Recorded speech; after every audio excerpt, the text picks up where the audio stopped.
perubahan itu sesuatu yang barangkali harus kita lakukan. Saya terus terang tidak setuju kembali pada Undang-Undang Dasar 1945 dan tapi juga tidak berpikir bahwa konstitusi sekarang sudah memadai. Perubahan konstitusi dengan kepala dingin, dengan keinginan yang memang untuk memperbaiki ketatanegaraan kita, saya kira hal yang barangkali perlu kita pikirkan. Saya akan menyinggung sedikit mengenai kekuasaan. Saya khawatir Pak Jimli, Pak Bambang Susatyo, saya khawatir demokrasi kita sudah tidak akan ada lagi. Kenapa? Saya mendengar 3 kali pidato Pak Prabowo bicara mengenai 3 hal.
Prof. Jimli, jarang-jarang bisa bicara di depan Prof. Jimli dan nanti mengemukakan pendapat-pendapat. Makasih juga kepada Pak Bambang, sudah ada lagi ya? Oke, kepada Pak Marteman dan teman-teman sekalian. Jadi kawan-kawan semua ya, nanti mahasiswa saya uji. Teori mahasiswa ini kalau aktivis itu begini. Hidup mahasiswa! Hidup rakyat Indonesia!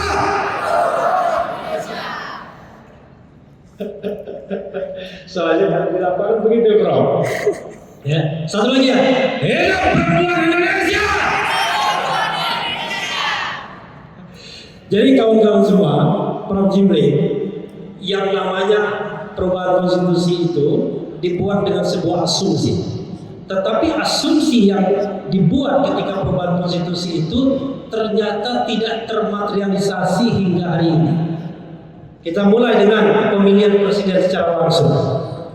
Asumsinya adalah dengan pemilihan presiden secara langsung, rakyat akan bisa memilih presidennya secara langsung dengan siapa dia bersetuju untuk dipilih. Tetapi kemudian yang terjadi adalah justru kita disodorkan pilihan-pilihan yang sangat terbatas. Maka muncullah instrumen misalnya presidential threshold. Konstitusi tidak menyebutkan presidential threshold, tetapi dalam undang-undang presidential threshold itu diadakan.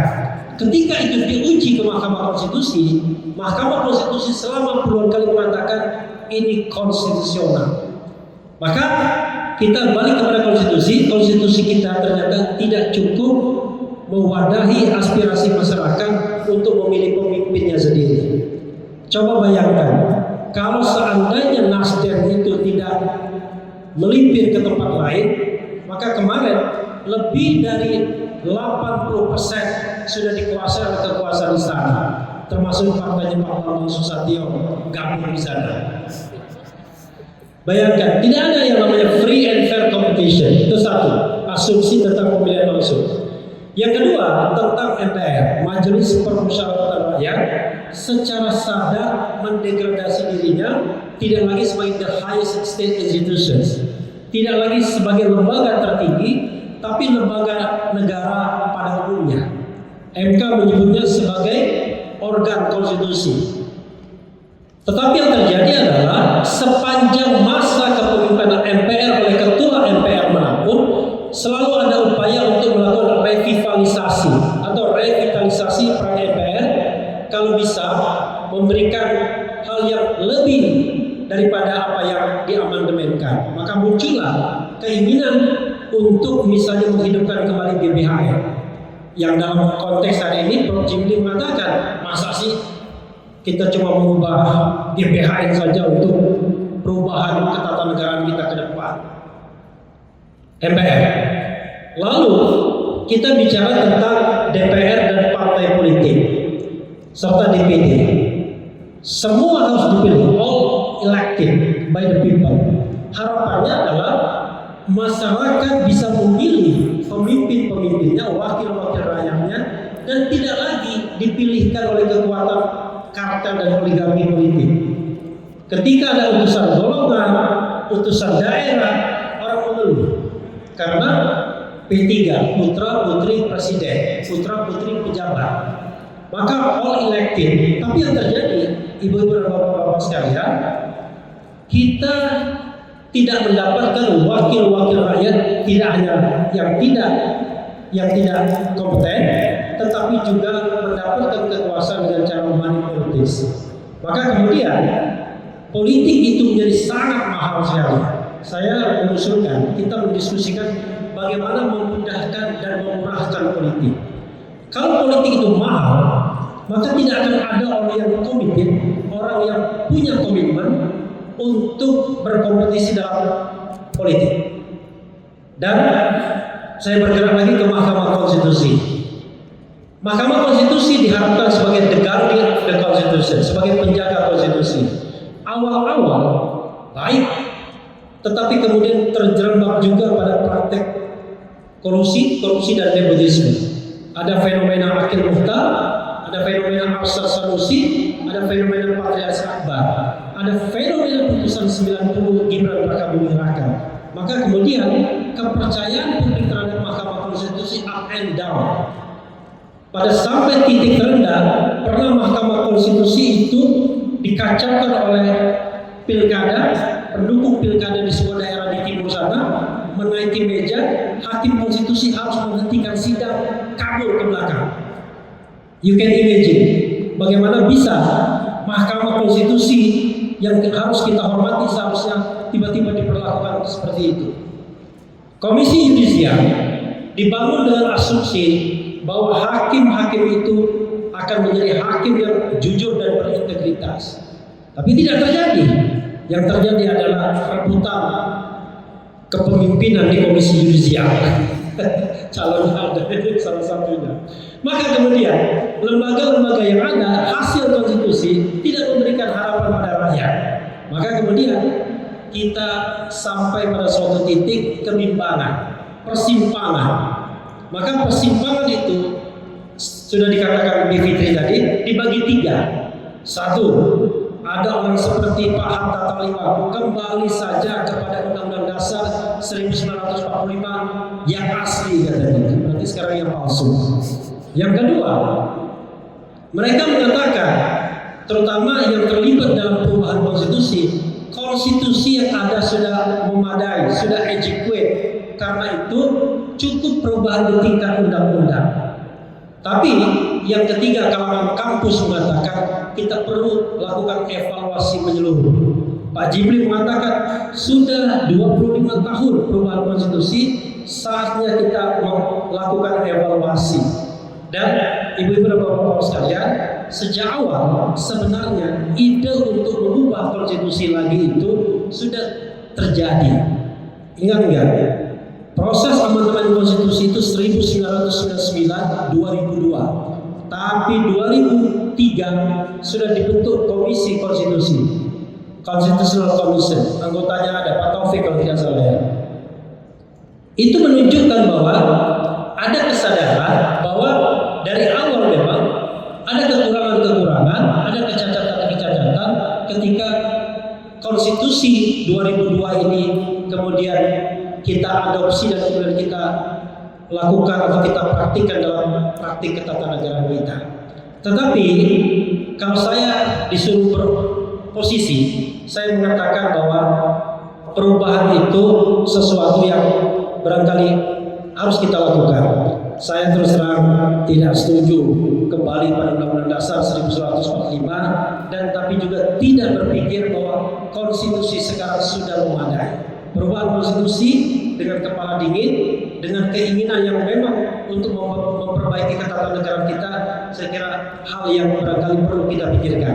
Ruangnya tidak terlalu banyak, tetapi mudah-mudahan ini bukan pertemuan pertama, karena ke depan ini saya akan menyinggung sedikit mengenai kekuasaan. Saya khawatir Pak Jimli, Pak Bambang Susatyo, saya khawatir demokrasi kita sudah tidak akan ada lagi. Kenapa? Saya mendengar 3 kali pidato Pak Prabowo bicara mengenai 3 hal. Ketika diwawancarai di Qatar Economic Forum, dia mengatakan pemberantasan korupsi, pengentasan kemiskinan, dan kesejahteraan rakyat. Pemberantasan korupsi dia mention juga, kesejahteraan dia mention juga ketika bicara di Nasdem. Juga dia mention ketika bicara di PAN. Tetapi mohon maaf ini Pak Martin, dia tidak pernah bicara bagaimana menumbuh kembangkan demokrasi. Saya khawatir kalau kita tidak lakukan perubahan fundamental ketatanegaraan kita, demokrasi kita mati, ruang diskusi sudah mati, maka apa yang kita bicarakan hari ini merupakan kesempatan terakhir kita untuk berbicara. Mudah-mudahan tidak terjadi ya. Mudah-mudahan kita tetap komited untuk menegakkan dan menumbuh kembangkan demokrasi kita. Wassalamualaikum warahmatullahi wabarakatuh. Hidup mahasiswa. Periode, ya kan, daripada di luar di jalanan sambil bakar-bakar ban, ya kita musyawarah rakyat di gedung ini supaya gedung ini tetap kita pakai untuk kepentingan rakyat.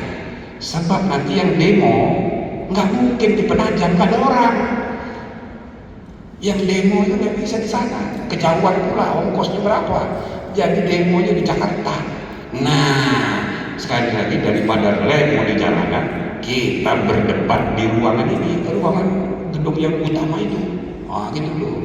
Supaya jangan jadi gedung yang tidak berguna ini, atau dijual ke swasta. Ya jangan dong, ini bersejarah. Ini gedung kebebasan. Kalau di London ada Hyde Park, ya kan, taman kebebasan Hyde Park, semua orang boleh ngomong. Kan kita bisa, ya kan, Hyde House, begitu. Ini gedung kebebasan untuk mengekspresikan aspirasi rakyat pada forum musyawarah rakyat di Geraha Kebebasan, kira-kira begitu. Nah ini saudara-saudara penting sekali, sebab pengambil keputusan bernegara nanti di IKN, rakyat yang tercermin keragaman penduduk Indonesia itu kan masih kumpul di Jakarta, di sini, ya kan, Pak Hatta Taliwang masih di sini. Nah, insya Allah mudah-mudahan terus panjang umur Pak Hatta Taliwang, iya kan, Pak Ubaidillah Badrun, ya kan, apalagi Pak Repli Harun. Oh ini subscribernya sudah jutaan ini, ya kan, tiap hari ngamuk marah-marah terus. Nah itu kan, nah, ini kan harus didengarkan di ruangan resmi. Begitu juga Pak Budiman Tanurjo, ini orang terkenal ini.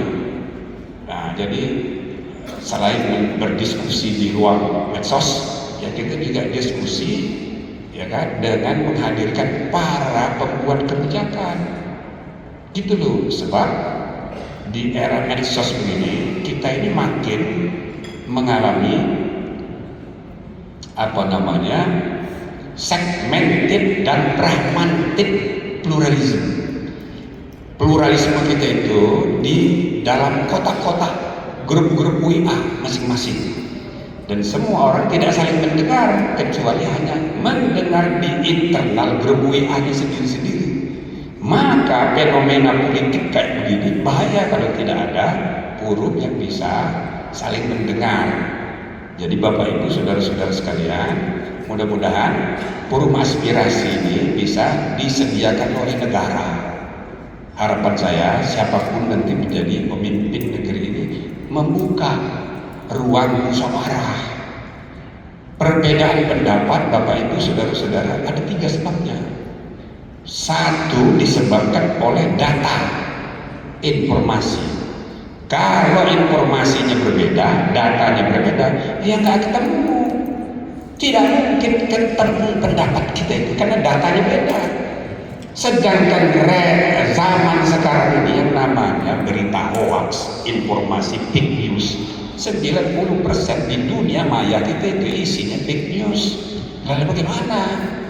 Jadi perlu forum musyawarah untuk saling mencocokkan data. Kalau itu terjadi, insya Allah selesai urusan perbedaan.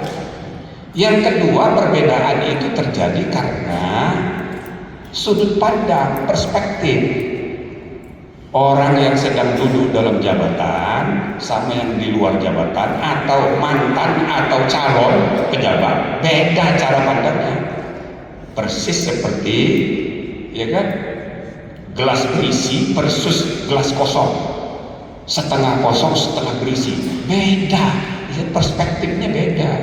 Nah, kalau kita kumpul bermusyawarah, ya, perspektifnya disamakan, sudut pandangnya ada yang dari atas, ada yang dari bawah, ada yang dari kanan, dari kiri, saling memahami sudut pandang masing-masing, ketemu, insya Allah bertemu gitu. Nah, yang terakhir, orang berbeda pendapat karena kepentingan. Kepentingan tidak ada. Orang yang tidak punya kepentingan, kepentingan pribadi, kepentingan keluarga, kepentingan golongan, semua punya kepentingannya sendiri-sendiri. Itu gak usah munafik, kita ini punya kepentingan semua. Tapi kalau kita bermusyawarah melihat kepentingan yang lebih luas, lebih besar, iya kan, maka insya Allah bisa bertemu juga. Itulah, ya kan, 3 jenis perbedaan pendapat yang bisa membawa, ya, kemaslahatan bersama dalam kehidupan kebangsaan kita. Jadi Bapak Ibu, saudara-saudara sekalian, inilah gunanya kita mentradisikan forum-forum musyawarah di antara kita. Saya kira ini yang ingin kita dengarkan.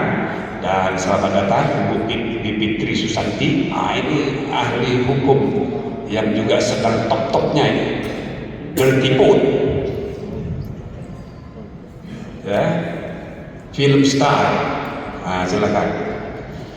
Jadi itu kira-kira Bapak Ibu, sambil kita menunggu nanti Pak Ketua MPR dia akan ikut mendengarkan.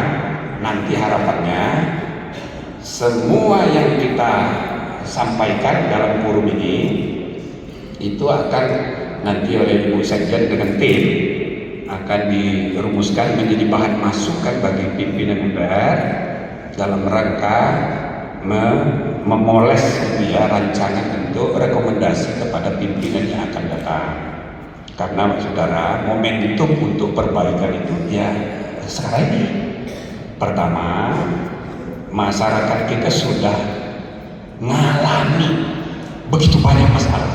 Semua pelaku politik, mulai dari pejabat negara sampai ketua partai, semua mengalami pahit getirnya sistem politik kenegaraan kita sampai pemilu dan pilpres terakhir, termasuk pilkada yang akan datang. Jadi sudah mengalami semua pahit getirnya, sehingga mudah untuk diajak sampai pada kesimpulan yang sama bahwa ini perlu ada perbaikan. Nah, yang kedua, ya kan, kita akan ada pemerintahan baru di bawah kepemimpinan orang yang bisa kita harapkan melanjutkan, tetapi dengan perspektif yang juga berubah. Mengapa? Karena continuity and change itu adalah sunnatullah. Kalau kemarin itu dipisahkan oleh politik, ya kan? Satu kelompok perubahan, satu kelompok ingin keberlanjutan. Sekarang pilpresnya udah selesai. Kita kembali ke sunnatullah bahwa dua-duanya itu keniscayaan. Kesinambungan itu keniscayaan, tapi juga perubahan itu keniscayaan, keharusan. Nah, momentumnya ada sekarang ini, ya kan? Begitu nanti sesudah tanggal 20 Oktober, saya rasa ada peluang untuk itu. Semua mantan presiden pun saya punya keyakinan masing-masing sudah di dalam benaknya memang ada yang harus diperbaiki. Baik itu mantan presiden yang sekarang ketua umum partai, ada 2 partai ketua umumnya mantan presiden, ada ketua umum partai yang akan jadi presiden, dan ada satu lagi mantan presiden ya tidak punya partai tapi putranya jadi wakil presiden. Maka ini mantan presiden ini meskipun banyak yang ya kan yang salah paham, presiden club tidak usah dalam pengertian formal, tak usah dilembagakan formal, tapi peranan mereka itu penting untuk membuat keputusan. Nah, saya memahami keempat-empatnya itu sudah sampai juga pada kesimpulan yang mirip-mirip bahwa perlu ada perbaikan sistem ketatanegaraan kita. Serius. Maka ini ada momentum. Mari kita pakai, manfaatkan, ya kan? Suara publik itu harus menopang supaya apa yang harus kita perbaiki. Jangan cuma soal misalnya PPHN, ya kurang lah cuma itu. Sekali lagi kalau PPHN sudah ada RPJMN yang dituangkan dalam bentuk undang-undang. Ini kan hanya bungkus, hanya persoalan baju hukum. Substansinya sudah ada, tapi oke, tidak apa-apa. Dalam rangka memperkuat MPR, ada namanya kewenangan menetapkan PPHN. Boleh-boleh. Bahkan sebetulnya saya udah berkali-kali bilang, ketua MPR, ingatlah MPR ini belum pernah melantik presiden. Belum pernah melantik presiden. Kewenangan MPR salah satunya melantik. Lah kata-katanya di Undang-Undang Dasar melantik presiden. Lah yang terjadi selama ini sejak dari zaman Pak Harto, MPR membuat sidang, membuka rapat paripurna, kemudian presiden disuruh mengucapkan sumpah sendiri. Nah itu kan bukan melantik, itu membuka sidang untuk pelantikan oleh presiden sendiri. Jadi saya bilang MPR ini belum pernah menjalankan tugasnya melantik presiden. Oh bagaimana? Ya melantik dong. Tanya saudara presiden, saudara A, apa saudara siap dilantik? Gitu biar keren nih ketua MPR. Kalau sekarang ini MPR dilecehkan seolah-olah tidak punya peran dan sebagainya. Nah caranya, coba kalau saya jadi ketua, saya rompak itu tata tertib. Tanya yuk bersedia dilantik. Bersedia, ikuti kata-kata saya. Gitu. Biar atas nama rakyat Indonesia melantik. Itu contohnya. Jadi ada hal-hal yang perlu perbaikan secara normatif dalam formalisasi teks, ada juga perbaikan dalam aksi. Tapi intinya Bapak Ibu saudara-saudara sekalian, banyaklah yang perlu kita perbaiki dalam sistem bernegara kita. Soal etika, di mana-mana orang marah soal etika.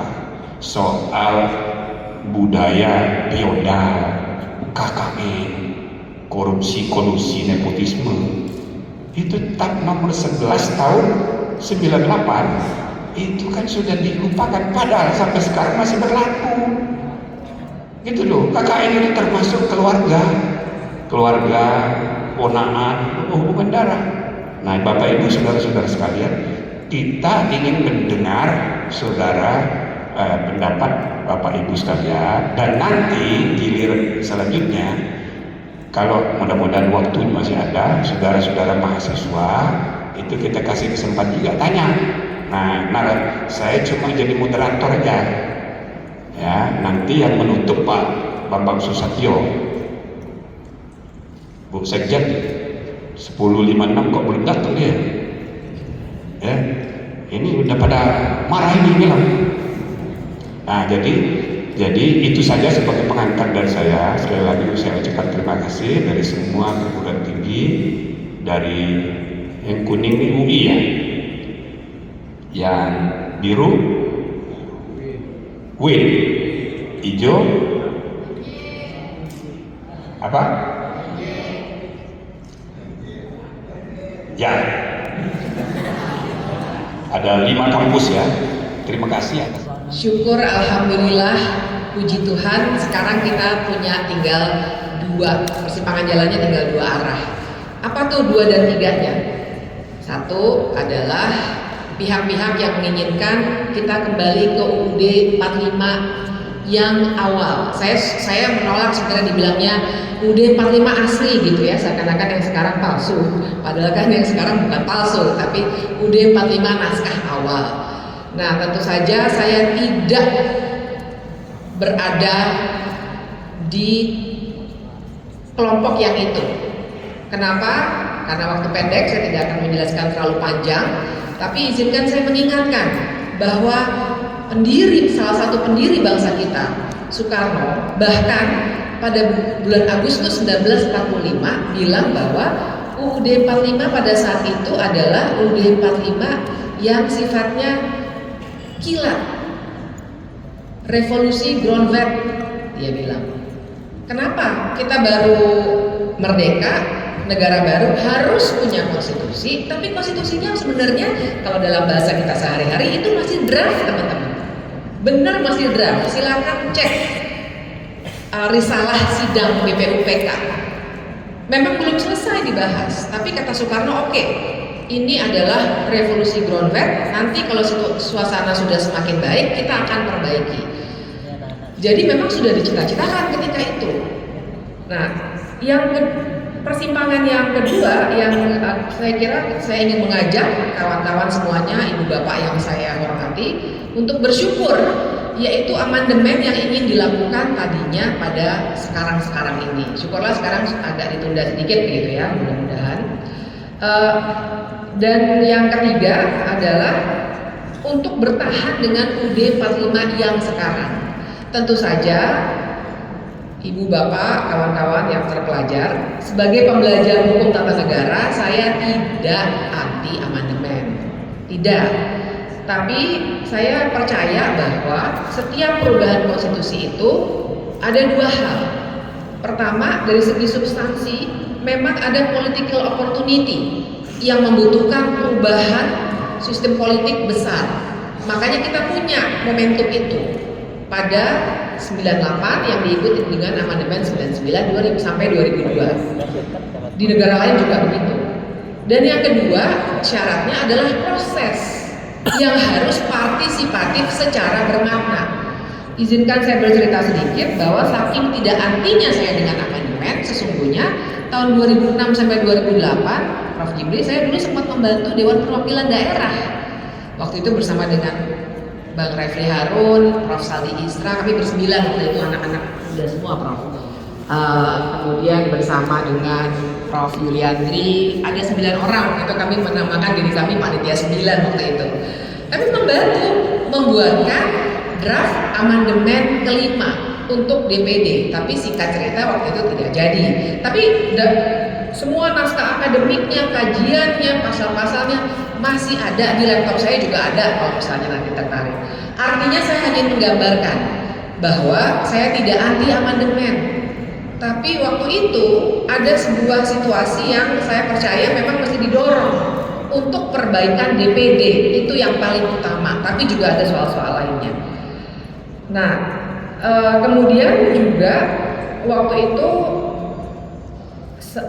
juga kalau berbicara proses yang partisipatif, sedikit cerita waktu tahun 99 2002, kawan-kawan mahasiswa waktu itu saya baru lulus, jadi udah nggak berjaket kayak begitu sih, jaket kuning saya udah saya simpan di lemari, tapi baru lulus. Jadi kalau Prof. Jimli sudah menjadi tim ahli MPR ketika itu tahun 99 2002, kalau saya sebagai anak kecil waktu itu, saya duduk di belakang, kerjanya nontonin Prof. Jimli, nontonin para anggota MPR. Waktu itu ada Pak Hamdan Zulfa, Pak Agung Gunanja, dan lain sebagainya. Sampai sekarang kami masih akrab. Kerja saya tuh duduk di belakang, nyatet.